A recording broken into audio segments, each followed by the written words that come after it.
Salut à tous, aujourd'hui je vous donne 5 méthodes infaillibles pour épargner plus. C'est parti.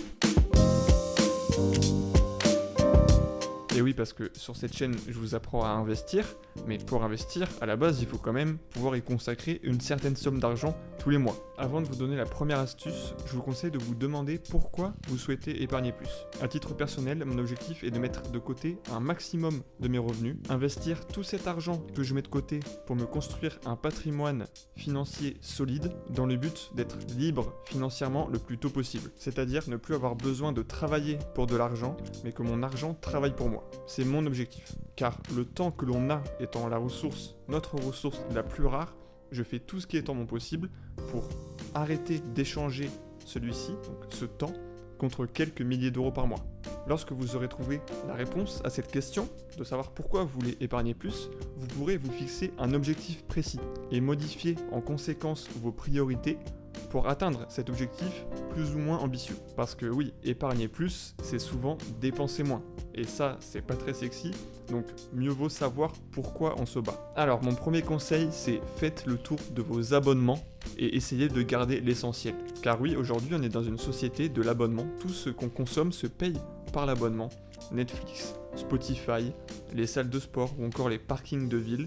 C'est vraiment le mode de consommation principal. Pourquoi ? Tout simplement parce que les entreprises ont compris que l'acte d'achat était difficile pour le consommateur et l'abonnement vient donc réduire cette hésitation en automatisant le paiement. Mon conseil est donc de regarder votre application bancaire ou votre relevé de compte papier pour les moins jeunes d'entre nous, donc du mois de décembre par exemple, et de checker de surligner tous les prélèvements que vous avez eus sur un mois. Et ensuite, évidemment, vous allez supprimer ceux qui ne sont pas nécessaires. Parfois même, vous avez peut-être oublié un abonnement. Un abonnement, par exemple, à une salle de sport à laquelle vous n'allez plus, peut vous prendre 30 à 40 euros par mois, donc qui vont être forcément enlevé de votre capacité d'épargne. Ok, 10 secondes de pause. Si vous aimez mon contenu, n'hésitez pas à vous abonner à cette chaîne, c'est totalement gratuit, juste en dessous de la vidéo en cliquant sur le bouton s'abonner. 70% environ des personnes qui regardent mes vidéos ne sont pas encore abonnées, donc n'hésitez pas et laissez un j'aime en dessous de cette vidéo si je vous ai au moins appris une chose. On passe au conseil numéro 2. Le deuxième conseil, c'est de conscientiser vos dépenses. Évidemment, on ne parle pas ici de plus rien consommer.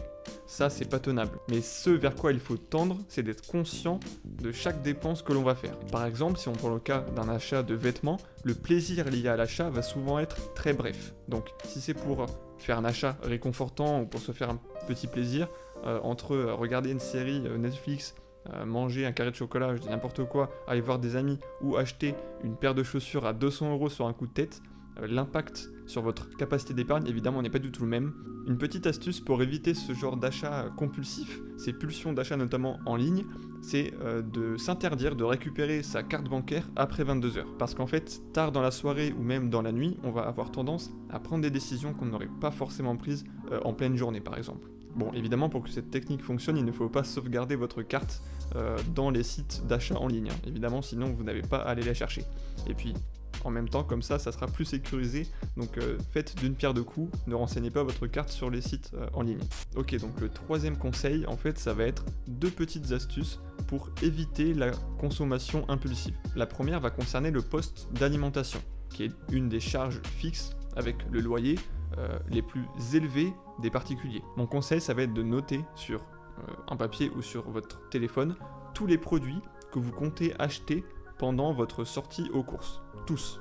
Si vous notez tous les produits avant d'aller aux courses, ça va vous éviter de tomber dans le piège qui est d'aller faire les courses en ayant faim et de prendre un petit peu tout ce qui se trouve dans les rayons, la plupart du temps des produits qui ne sont pas très sains et pas très bons de toute façon pour votre santé. La deuxième petite astuce, ça peut être d'enlever l'option de paiement sans contact ou encore pire l'option de Paylib et de paiement par téléphone. Pour ce qui est du paiement sans contact, généralement il suffit de contacter votre banquier par mail ou par téléphone et il peut enlever l'option de sans contact à distance. Donc vraiment c'est pas long du tout, il n'y a même pas besoin de recommander une carte différente. Le fait de devoir taper le code ou de ne pas pouvoir payer directement par téléphone, ça va aussi vous permettre de conscientiser votre achat et de plus penser, voilà, est-ce que j'en ai vraiment besoin, est-ce que c'est utile ou non ? Et donc de l'éviter, cet achat, lorsque justement il est impulsif. Bon, la solution encore plus radicale, c'est de sortir qu'avec des espèces, mais là c'est le niveau au-dessus, il faut vraiment être déterminé. La quatrième astuce, c'est de s'éloigner au maximum des publicités. Bon, ça peut paraître bête dit comme ça, Tout le monde se dit non mais moi les pubs de toute façon sur moi ça marche pas. Si, en fait ça marche sur tout le monde, c'est pour ça que les marques, les grandes marques mettent des millions d'euros chaque année pour faire toujours plus de pubs. Donc ce que je vous conseille de faire juste après cette vidéo, c'est d'aller bloquer ou supprimer toutes les adresses mail et les numéros de téléphone qui vous envoient, donc de grandes marques qui vous envoient des news sur la nouvelle collection, sur les offres promo, etc. Tout simplement parce que vous avez acheté une fois un produit de leur marque. En fait ça c'est vraiment une pollution donc publicitaire qui en fait très souvent va vous pousser à acheter alors que vous n'aviez pas décidé de faire ces achats-là. Bon, et pour les plus jeunes qui sont sur les réseaux sociaux, c'est pareil pour les influenceurs Instagram, Snapchat, etc. qui proposent plus de placements de produits que de réel contenu, il est peut-être temps de les quitter. Et le 5e conseil, c'est le plus connu mais c'est aussi le plus important, épargnez d'abord, consommez après. Bon, ça peut paraître contre-intuitif, on peut se dire économiser, c'est mettre de côté ce qui nous reste à la fin du mois.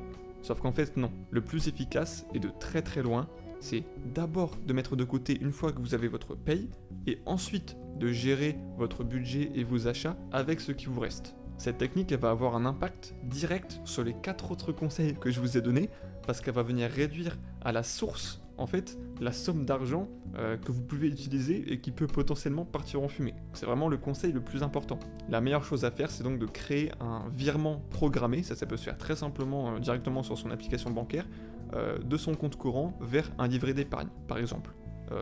Et vous mettez ce virement programmé au jour où vous êtes payé. Comme ça il n'y a aucun souci à se faire. On peut aussi créer un versement programmé sur un contrat d'assurance vie. Si c'est une somme que vous voulez investir plutôt que d'épargner simplement sur un livret, versement programmé sur un contrat d'assurance vie, c'est aussi très simple à faire. Et ce virement programmé ou ce virement permanent, on l'appellera comme on veut, vers un livret d'épargne, ça utilise en fait la technique de l'abonnement, de Netflix, etc. qu'on a vu tout à l'heure, mais ici à des fins positives. On n'a plus à y penser et c'est tout à fait bénéfique pour votre épargne. Voilà, je vous ai présenté 5 conseils et techniques pour épargner plus chaque mois. Si vous en avez apprécié ou découvert un au cours de cette vidéo, je vous invite à laisser un pouce vers le haut. En dessous de la vidéo, ça prend 1 seconde, ça m'aide énormément, c'est totalement gratuit, et à vous abonner pour ne rater aucune des prochaines vidéos.